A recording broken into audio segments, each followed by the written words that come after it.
14 तारीख को BJP virtual rally करने जा रही है और 14 से 17 हरियाणा में 11 जिलों पे जो अम्बाला के मंत्री हैं हमारे कटारिया साहब, उनका बयान था कि 11 जिलों में 750 आदमियों की हम मीटिंग करेंगे, अपनी उपलब्धि बताएंगे हरियाणा सरकार की।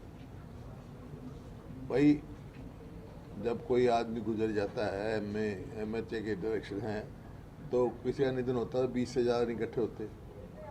कहीं प्रेस कॉन्फ्रेंस में कोई हो, वहाँ 50 से ज़्यादा नहीं इकट्ठे होते। ये 750 कर रहे हैं, अपनी उपलब्धियों का भोपू लेके घूम रहे हैं। अगर अपनी उपलब्धियों की बजाय अपनी विफलताएं गिनेंगे तो हम करेंगे। लेकिन मैंने शुरू में कहा था कि भाई ये समय जो है, जो ये बीमारी है, जो इंसान को बचाने की है, सबको इकट्ठा होकर लड़ना है और पूरा इनका सहयोग आज भी है। मेरा इस लड़ाई के कोरोना से लड़ाई में पूरा सहयोग है। ये अपना भोपू बजा रहे हैं, फिर हम विफलताएं गिनाएंगे। वो मैं ही नहीं चाहता, ऐसी बात है। तो इस बीजेपी से मेरा भाई ये कार्यक्रम आप करो, पहला प्राथमिकता जो इस बीमारी से लड़ाई करने की करो और लोगों को बचाने की बात करो। ये अब 300-400 केस रोज बढ़ रहे हैं हरियाणा में। अब जिस तरह बॉम्बे है, दिल्ली है, अब उससे हरियाणा में केस बढ़ रहे हैं। उनकी आप वो करें, प्रचार का भोपू ना बजाएं, उनकी सब लोगों की बचाव की बात करें। जो पैसा उसमें खर्च करोगे आप, वो लोगों के लिए आप करें। इसको पॉलिटिकल इवेंट बनाने की बजाय जो स्वास्थ्य सेवाएं हैं, हेल्थ सर्विसेज हैं, उन पे खर्च करो। पॉलिटिकल इवेंट मत बनाओ इसको। पॉलिटिकल इवेंट पे खर्चा कर रहे हैं, ये ठीक नहीं है। हाँ, घोटाले पे घोटाला कर रहे हैं। जैसे टमाटर पे लगा दिया, फिर रोडवेज का, मतलब गरीब आदमी पर मार पड़ रहे हैं। रोडवेज का किराया बढ़ा दिया, डीजल बढ़ा दिया, सब्जी मंडी में टैक्स लगा दिया और घोटाले पे घोटाला ढकने की कोशिश कर रहे हैं। धान का घोटाला, मैंने कहा था सैकड़ों करोड़ का घोटाला है। अब जब तो ये कहा मुख्यमंत्री ने कि भाई कोई घोटाला नहीं, हमने सब जो है फिजिकल वेरिफिकेशन करा ली।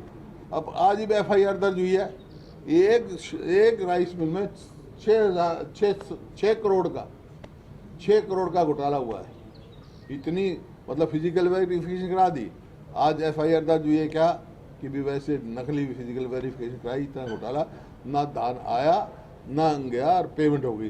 तो बड़ा भारी घोटाला उसको कर दिया। शराब का घोटाला आपने देखा खुद, कौन कौन उसमें गए, कौन कौन गए।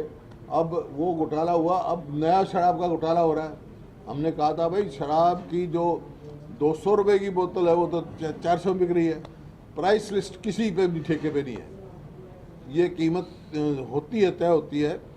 तो कोरोना टैक्स लगाया है, एक बोतल में इतने बढ़ाए हैं, तो प्राइस लिस्ट लगाओ ताकि कीमत पता लगे। लेकिन उसमें और घोटाला कर रहे हैं। इस तरह जैसे मीटर का घोटाला हुआ, घोटाला पे घोटाला कर रहे हैं, उसकी तो जांच कर नहीं रहे और ये नए नए तजर्बे किसान से कर रहे हैं। तो ये इनकी उपलब्धि की भोपू लगाने की जरूरत नहीं है। विफलताएं का समय। लेकिन मैं फिर भी कह रहा हूँ उनको, भाई ये रैली करेंगे तो ये ऐसी रैलियाँ तो हमने बहुत की हैं। जब हम रैली करेंगे तो लाखों की तादाद होगी, क्योंकि ये तो विफल सरकार है। लेकिन ये अब ऐसी टकराव की समय नहीं है। अब एक होकर इस बीमारी से लड़ने का समय है।